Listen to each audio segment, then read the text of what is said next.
आज मैं आपको एक अम्मा और एक चमत्कारी गाय की कहानी सुनाती हूँ। एक गांव में एक बुढ़ी अम्मा रहती हैं। उनका अपना कोई नहीं होता, वो अकेली ही रहती हैं। अम्मा शिव जी की बहुत बड़ी भक्त होती हैं। अम्मा का रोज का नियम था कि सुबह उठकर पहले घर की सफाई करती, फिर पूरे घर को गोबर से पुताई करती, तभी नहाकर पूजा पाठ करती और कुछ बनाकर खाती। एक दिन किसी वजह से अम्मा को गोबर नहीं मिल पाया। अब अम्मा ना तो घर की पुताई कर पाई और ना इसी वजह से ना हाथ धोआकर पूजा पाठ कर पाई।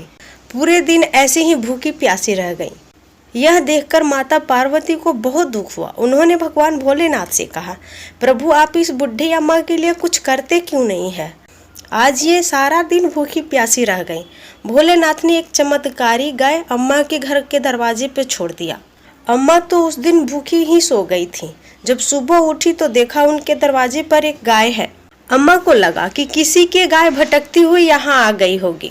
उन्होंने गाय का गोबर लिया और घर की पुताई कर नहाई धोई, पूजा पाठ की, खाना बनाकर खाई और गांव वालों से पूछने चली गई कि ये गाय किसकी है जो मेरे दरवाजे पर खड़ी है। सारे गांव वालों ने मना कर दिया कि ये हमारी नहीं है। अम्मा को लगा किसी दूसरे गांव से भटकती हुई आ गई होगी, जिसका होगा वो खुद ले जाएगा। अम्मा उस गाय की देखभाल करती और उसके खाने पीने का उसका चारा लाती देती और शाम को उसको अपने दरवाजे पे बांध देती। अम्मा को तो अब बस इस बात की खुशी थी कि अब गोबर के लिए यहाँ वहाँ नहीं भटकना पड़ता। पर उस गाय की एक खासियत थी कि गाय सुबह का पहला गोबर सोने की करती थी, फिर पूरे दिन बाकी गायों की तरह। पर यह बात अम्मा को नहीं मालूम थी। और उनके पड़ोस में एक औरत रहती थी जो सुबह उठती तो देखती कि पहला गोबर सोने का है और वो उठाकर उसे लेके चली जाती। ऐसे ही कई दिन बीत गए थे। पड़ोसन रोज सुबह आकर सोने का गोबर उठाकर ले जाती। गाय के घर के बाहर बंधे होने के कारण अम्मा को यह बात पता ही नहीं चलता था। भोलेनाथ ने सोचा, ऐसे तो अम्मा को ऐसे ही तकलीफ में जीना पड़ेगा। भोलेनाथ की दया से एक दिन जोर की आंधी और तूफान बारिश होने लगा। गाय भीग कर बीमार ना हो जाए, अम्मा घर में लाकर बांध दी। उस दिन पूरा दिन और पूरी रात बारिश हुई। जब बारिश बंद हुआ तो गाय को अम्मा बाहर ले जाने लगी। तब उन्होंने देखा कि एक गोबर तो सोने का है और बाकी सब गायों की तरह। वो समझ गई कि यह चमत्कारी गाय है। अम्मा अब दिन भर गाय को बाहर रखती और रात होते ही घर के अंदर लाकर और बांध देती। अब अम्मा को रोज एक सोने का गोबर मिल जाता। अम्मा उसे बेचकर जो पैसे लाती उससे दूसरे जरूरतमंद की मदद करती, हमेशा धर्म का काम करती। गरीब लड़कियों की शादी कराना, स्कूल अस्पताल बनाना, वो हर अच्छे कर्मों में पैसे लगाती। गांव में किसी को भी मदद की जरूरत होती, कोई भी परेशान होता, अम्मा उसकी मदद करती। सब लोग अम्मा को अब बहुत मान सम्मान देते। ये बात उनकी पड़ोसन को अच्छी नहीं लगती, क्योंकि अब सोने का गोबर जो नहीं मिल रहा था। गुस्से में पड़ोसन वहाँ के राजा के पास गई और कहा, महाराज हमारे पड़ोस में एक बुढ़िया है, उसके पास एक चमत्कारी गाय है जो सुबह का पहला गोबर सोने का देती है।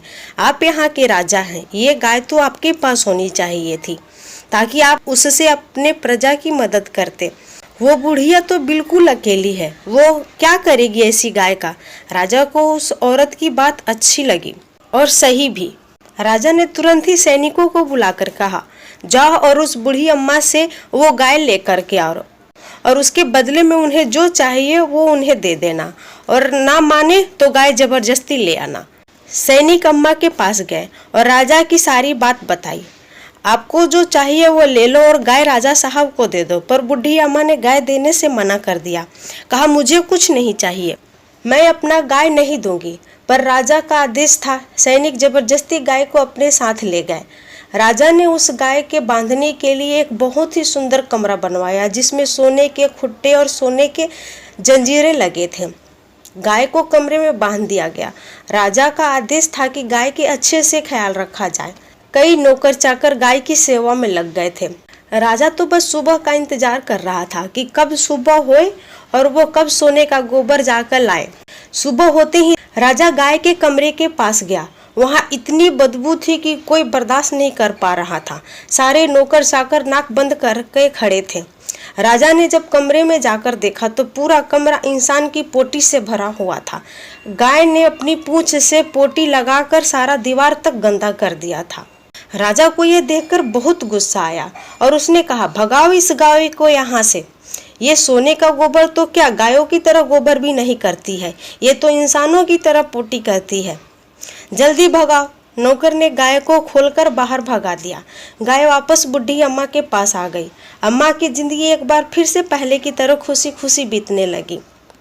अगर हमारी भक्ति और निष्ठा भगवान के ऊपर सही है और सच्चे मन से हम उनकी पूजन करते हैं तो भगवान हमारी मदद जरूर करते हैं।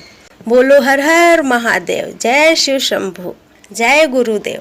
अगर आपको ये कहानी अच्छी लगी हो तो प्लीज़ मेरे चैनल को लाइक करें, सब्सक्राइब करें और शेयर करें, और हाँ, बेल आइकन दबाना बिल्कुल ना भूलें ताकि जब भी मैं कोई वीडियो डालूं तो आप तक तुरंत पहुंच सके। इसलिए बेल आइकन ज़रूर दबाएं। Thank you very much.